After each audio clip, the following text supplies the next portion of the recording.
I-PAC সংঘাতের আবহাওয়া, তার মধ্যে কলকাতায় ইডির ডিরেক্টর রাহুল নবীন পৌঁছলেন। আজকে তার বৈঠক রয়েছে সিজিওতে ইডি অফিসারদের সঙ্গে বৈঠক, আবার সিবিআই এর সঙ্গেও তার বৈঠক হওয়ার কথা। খুব উল্লেখযোগ্য, তিনজন আইনজীবীকে নিয়ে এসেছেন, বিশেষজ্ঞদের নিয়ে এসেছেন। আজকের বৈঠক ঠিক কী বিষয় নিয়ে, কারণ একদিকে মামলা চলছে আর সেই মামলার পরিপ্রেক্ষিতেই এই বৈঠক কিনা, অর্থাৎ আইনি প্রক্রিয়াগুলো সম্পর্কে আরো বেশি তথ্য নেওয়া এবং কি কি করণীয়।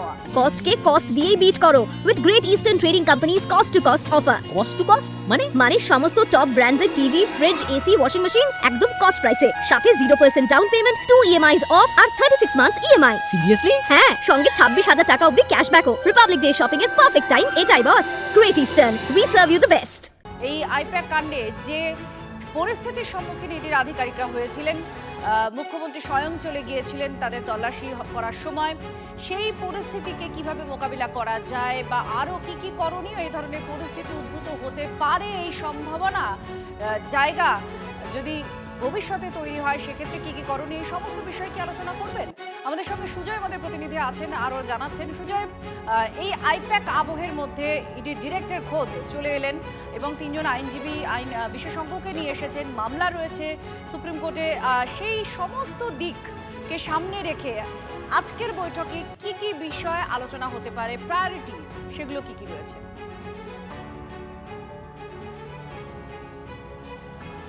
দেখো, ডিরেক্টরের রিভিউ মিটিংয়ের আজকে সবথেকে বেশি প্রায়োরিটি হচ্ছে কি আইপ্যাকের ঘটনা, যেখানে আইপ্যাকের তল্লাশিতে ইডি অফিসারদের বাধার মুখে পড়তে হয়েছিল, হেনস্থা হয়েছিল এবং তারা যে সমস্ত নথি বাজেয়াপ্ত করবেন বলে রেখেছিলেন সেই সমস্ত নথি ছিনিয়ে নিয়ে আসা হয়েছিল এবং সেখানে উপস্থিত ছিলেন মুখ্যমন্ত্রী, ডিজি সহ কলকাতা পুলিশ এবং রাজ্য পুলিশের শীর্ষ কর্তারা।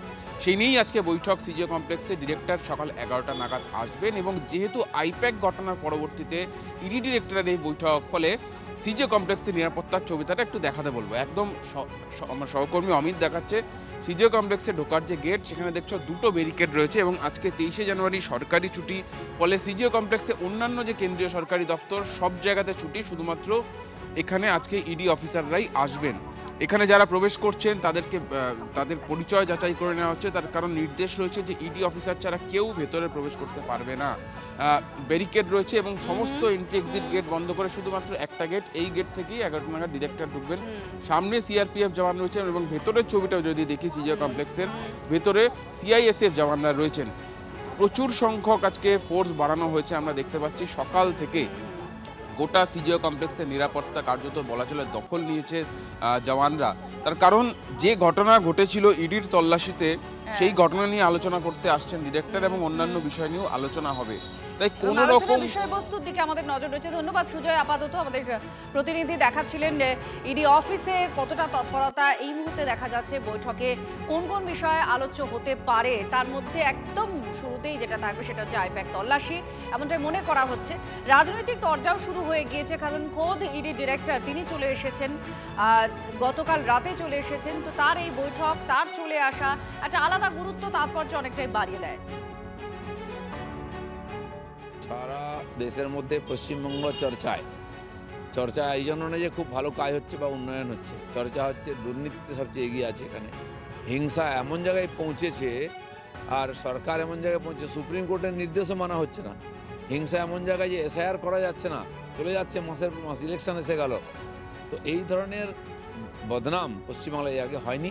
সেই জন্য এখানকার যে দুর্নীতি, টিএমসির নেতা মন্ত্রী সবাই লিপ্ত। তো সেই জন্য যত তদন্ত এগোচ্ছে তত লোক ধরা পড়ছে, তত বেশি চিন্তা বাড়ছে, টেনশনও বাড়ছে। আর ইডিও লেগেছে পশ্চিমবাংলাকে দুর্নীতি মুক্ত করতে, সাধারণ মানুষ সেদিকে তাকিয়ে আছেন।